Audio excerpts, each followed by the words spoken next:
Peggy 18. Welcome to Dragon's Dogma Dark Arisen on PC.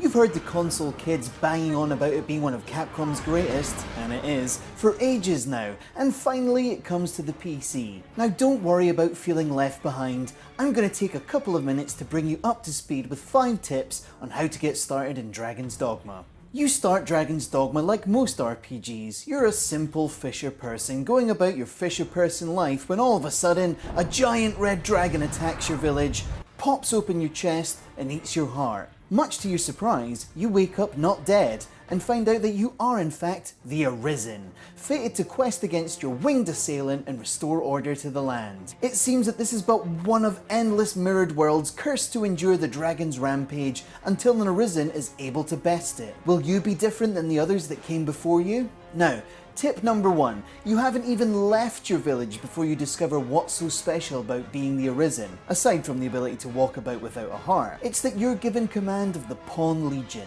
strange travellers to this land that can be conscripted to fight for you. This is my favourite part of Dragon's Dogma. You'll be asked to construct a pawn of your very own. Your new best pal that will be by your side for the rest of the game, and better yet, be your representative that will be recruited by other players in their game. What your pawn learns on those adventures they share with you, be it the way out of a dungeon or how best to tackle a beast that's giving you trouble. Best of all the other pawns that you meet will have been created by other players, all as uniquely styled and as informed as they are. Now, on to our second point, you can have 2 further pawns join you, which leads us to combat disciplines. Both you and your pawn can change fighting vocations to become specialised in areas. And just because you start out as a bow-wielding ranger, doesn't mean you can't end up as a mace-wielding mystic knight. The same lesson applies to your pawn, though the Arisen gets some sweet classes just to themselves. That means that if you're finding one encounter tough to crack, you can always change you and your party's style up and come back and have another go.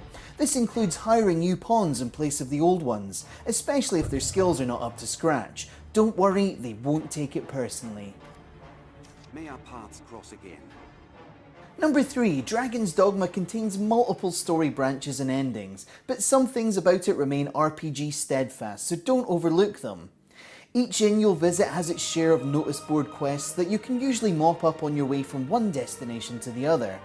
Monster loot is often more valuable than it at first seems. Sure, you could sell it at bulk, but a lot of it can be used for various armor enhancements and enchantments.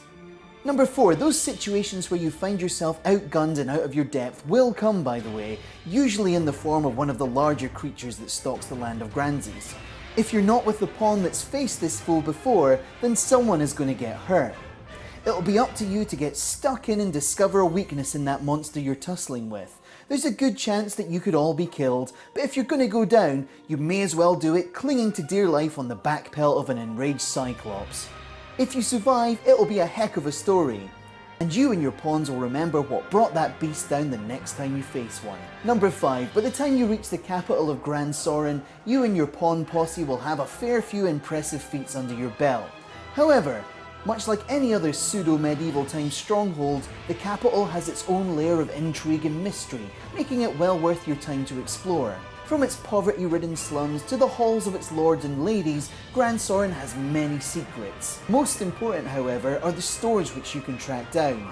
Everything from the blacksmiths to the barbers, they all have their uses. The most infamous of all is the Black Cat, where you can find nefarious forgeries and exotic accoutrements that you won't find anywhere else in the land. Remember to keep both you and your pawn equipped with the best gear you can. You don't want to send your pawn off to another player's game in just the robes you found them in, do you? Alright, that should be enough to get you started in Dragon's Dogma. Thanks for watching and keep it tuned here for more Dragon's Dogma videos just like this one.